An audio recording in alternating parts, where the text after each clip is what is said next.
Today, legends, we're going to be doing my review for Doctor Who's episode The Space Babies, episode 1, series 14. You mean bread and butterflies? Oh, yes, of course.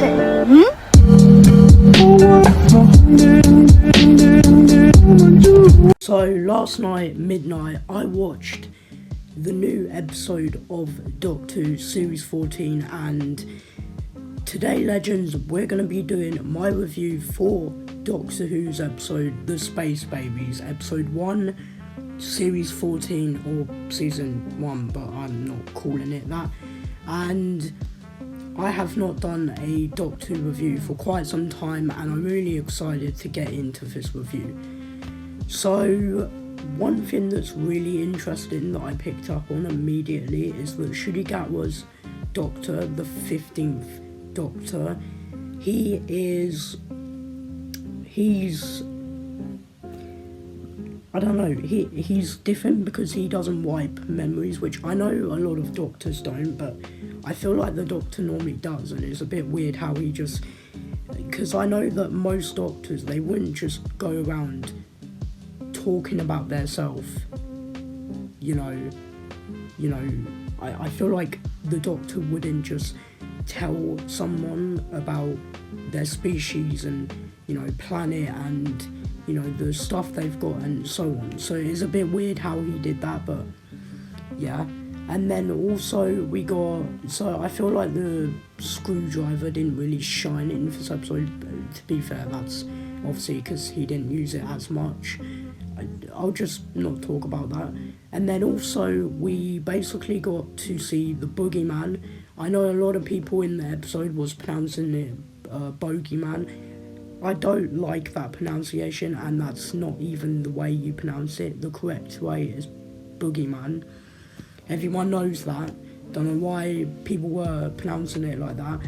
But yeah, so the boogeyman is, okay, so obviously there's spoilers.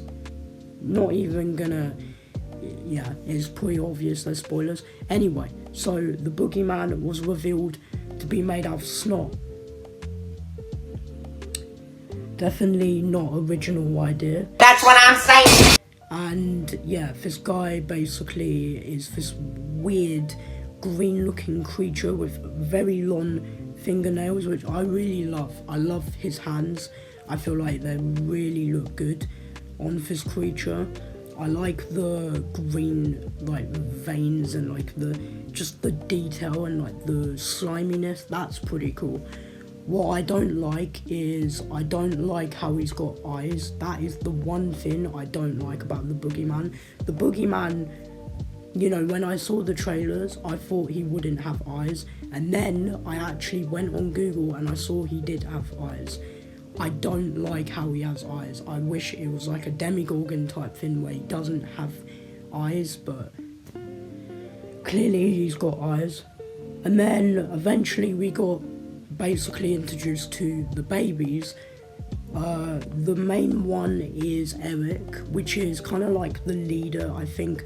Obviously they don't really have a leader because it's not fully run by babies, which I thought it would be, because I think a lot of people thought that this ship would be run by only babies. Obviously we have the the nanny, or the person, the parenting type of character, Jocelyn, let me just say, is a good name. So yeah, we basically have Jocelyn.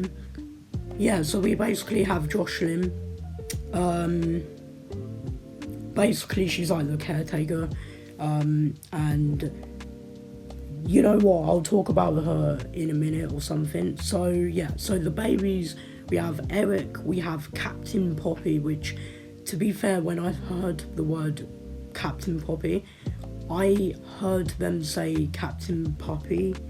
I don't know why, and I literally said, "Oh, Captain Puppy." I thought it was Captain Puppy. No, it's Captain Poppy. It's not Captain Puppy, it's Captain Poppy. So that's an easy mistake. So yeah, so we got Captain Poppy. We have Eric, which, believe it or not, which I only just found out from watching Unleashed, version on BBC iPlayer is that Eric was going to be voiced by Lenny Rush, which, if you don't know who Lenny Rush is, he is a child actor that is basically the guy that's going to be playing as... He's basically the one playing Morris when we get into the series a bit sooner, and a bit later, sorry. And I don't know if you know, but I've made a video already talking about this guy. I'll put a thumbnail right here of the video.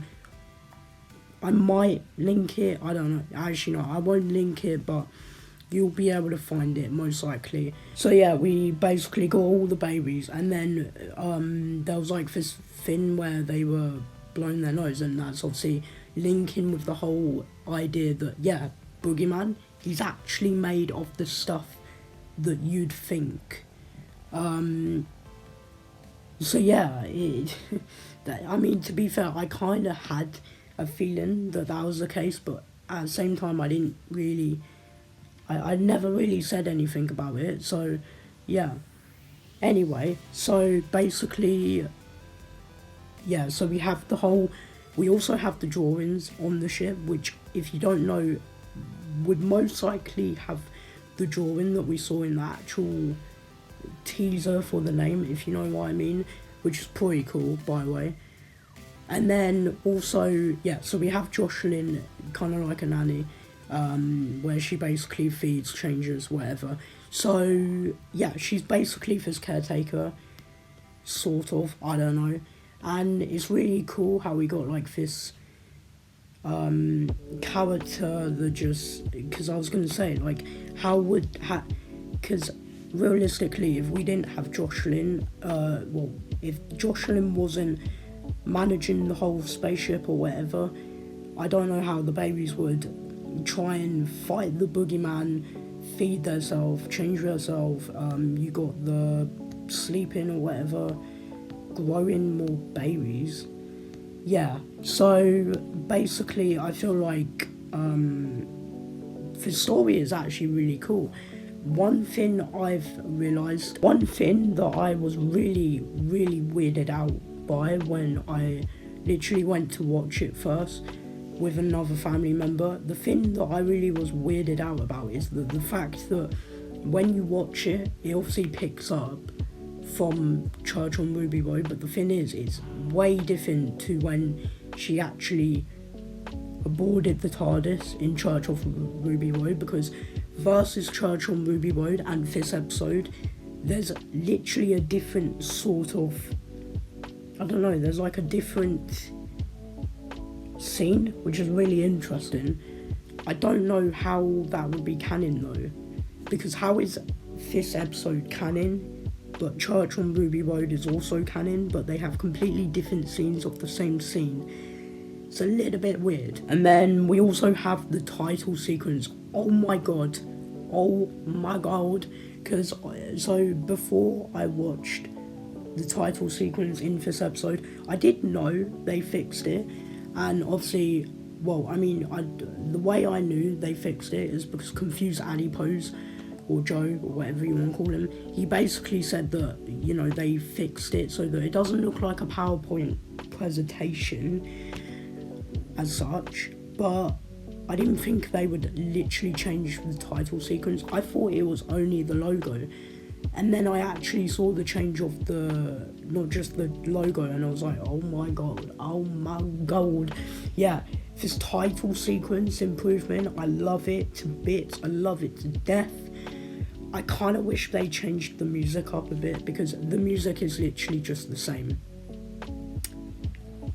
Me personally, I don't know, I kind of want there to be, I just want it to have different music, a little bit of different music, obviously the same music, but I mean like different. Yeah, so one thing that's really pretty funny, personally, I don't know, so overall, I think this episode would definitely be a just a 10, to be honest. A 10, again, you know me, I love Doctor Who to the point that I won't really find anything negative. I've never really found any episode of Doctor Who negative. Classic I have not watched.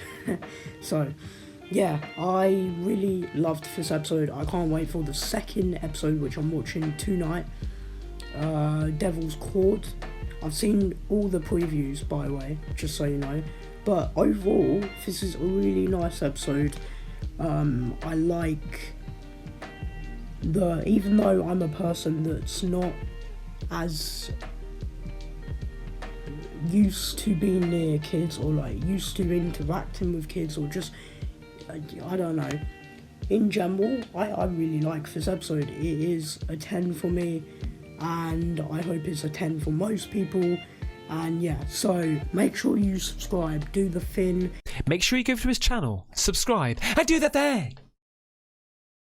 If you did enjoy this review video of this Doctor Who episode, then yeah, have a legendary day. I definitely gonna do more reviews. One tomorrow for the Devil's Court, and yeah, I'm gonna go because I'm in pain from my neck. So yeah, see you, legends.